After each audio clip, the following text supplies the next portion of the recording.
Hey guys, मेरा नाम है सैयद सोबान और आप देख रहे हैं जागरण जोश .com। और इस वीडियो में आज हम आपको बताने वाले हैं कुछ करंट अफेयर्स के क्वेश्चंस। क्या क्वेश्चंस बनाए जा सकते हैं, उनके सही जवाब क्या होंगे, उनके बारे में भी बात करेंगे। साथ साथ इस वीडियो के एंड में आपको एक सवाल देंगे जिसका जवाब आपको हमें कमेंट बॉक्स में लिखकर देना होगा। तो चलिए शुरू करते हैं पहले सवाल के साथ। विश्व आयोडीन अल्पता दिवस यानी कि वर्ल्ड आयोडीन डेफिशिएंसी डे निम्न में से किस दिन मनाया जाता है? सही जवाब 21 अक्टूबर। तो हर साल 21 अक्टूबर को विश्व आयोडीन अल्पता दिवस यानी कि वर्ल्ड आयोडीन डेफिशिएंसी डे मनाया जाता है।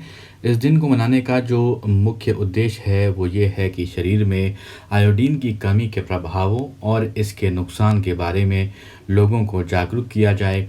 शरीर में यदि आयोडीन की कमी लंबे समय तक बनी रहती है तो स्वास्थ्य को कई समस्याएं होती हैं और माना जाता है कि एक वयस्क को रोज़ाना लगभग 150 माइक्रोग्राम आयोडीन का सेवन करना चाहिए। बढ़ते हैं अगले सवाल पर।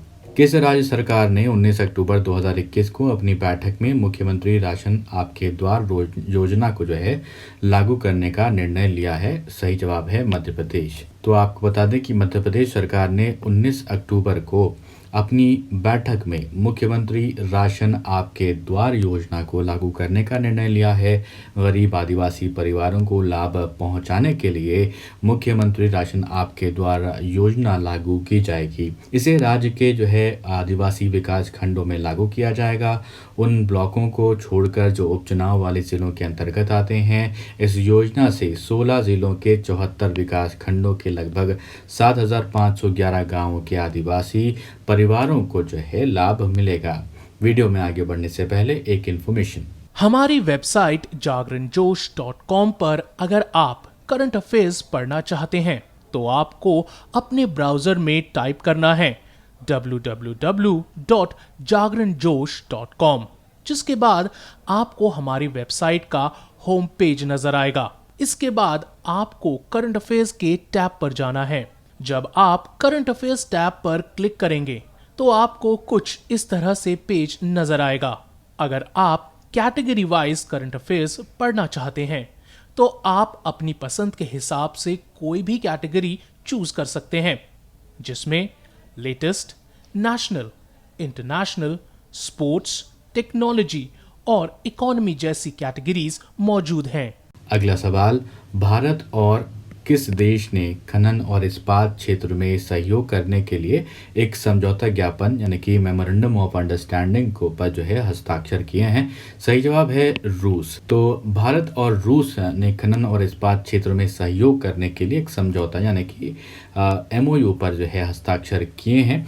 केंद्रीय इस्पात मंत्री रामचंद्र प्रसाद और रूस के ऊर्जा मंत्री निकोले शुल्गिनोव के बीच में समझौता ज्ञापन पर हस्ताक्षर किए गए। ये समझौता ज्ञापन विशेष रूप से कोकिंग पर केंद्रित है। इस सौदे पर हस्ताक्षर करना भारत की राष्ट्रीय इस्पात नीति 2017 का हिस्सा है और राष्ट्रीय इस्पात नीति 2017 के तहत भारत का लक्ष्य 2030 तक 30 करोड़ टन इस्पात उत्पादन तक पहुंचना है। अगला सवाल। किस राज्य सरकार ने 14 अक्टूबर 2021 को रोजगार बाजार 2 नामक एक पोर्टल विकसित करने के लिए निविदाएं जारी करी हैं? सही जवाब है दिल्ली। तो दिल्ली सरकार ने 14 अक्टूबर 2021 को रोजगार बाजार 2 नामक एक पोर्टल विकसित करने के लिए निविदाएं जारी की हैं। ये पोर्टल दिल्ली के युवाओं को रोजगार संबंधी सेवाएं प्रदान करेगा। ये राष्ट्रीय राजधानी में नौकरी की तलाश कर रहे युवाओं को रोजगार से जुड़ी पूरी जानकारी और आर्टिफिशियल इंटेलिजेंस आधारित जॉब मैचिंग मुहैया कराएगा।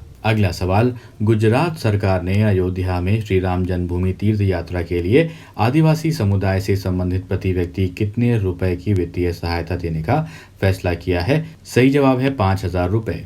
गुजरात सरकार ने अयोध्या में श्री राम जन्मभूमि तीर्थ यात्रा के लिए आदिवासी समुदाय से संबंधित प्रति व्यक्ति 5,000 रुपए की वित्तीय सहायता देने का फैसला किया है। ये घोषणा शबरी धाम में एक सभा में की गई थी और जो गुजरात के डांग जिले में एक तीर्थ स्थल है।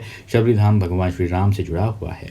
अगला सवाल। ब्रिटेन के प्रतिस्पर्धा नियामक ने हाल ही में सोशल मीडिया मंच फेसबुक पर नियमों के उल्लंघन को लेकर कितने करोड़ डॉलर का जुर्माना लगाया है? सही जवाब ऑप्शन सी 6.94 करोड़ डॉलर्स। तो ये जुर्माना लगाया गया है फेसबुक के ऊपर। ब्रिटेन के प्रतिस्पर्धा नियामक के द्वारा नियामक के अनुसार यह जुर्माना फेसबुक के द्वारा ऑनलाइन डेटाबेस कंपनी गिफी की खरीद संबंधी जांच के दौरान नियमों के उल्लंघन को लेकर लगाया गया है। ध्यान रखिएगा, किसके लिए?